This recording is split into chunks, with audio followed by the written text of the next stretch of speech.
इंद्रहाराय त्रिलोचनाय भस्मांगरागाय महेश्वराय नित्याय शुद्धाय दिगंबराय तस्मै नकाराय नमः शिवाय।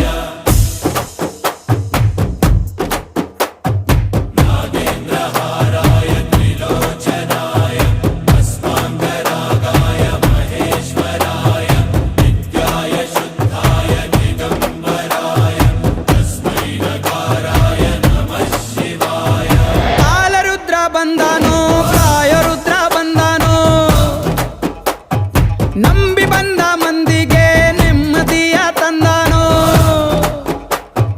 ಹೆಜ್ಜೆ ಇಟ್ಟ ಕಡೆಗೆ ಗಂಧ ಪುಷ್ಪ ಬಿತ್ತು ಅಡಿಗೆ. ಶಿವ ವೀರಾಗ್ರಣಿ ಇವ ಶೂರಾಗ್ರಣಿ ಇವ ನಮ್ಮ ಧಣಿ.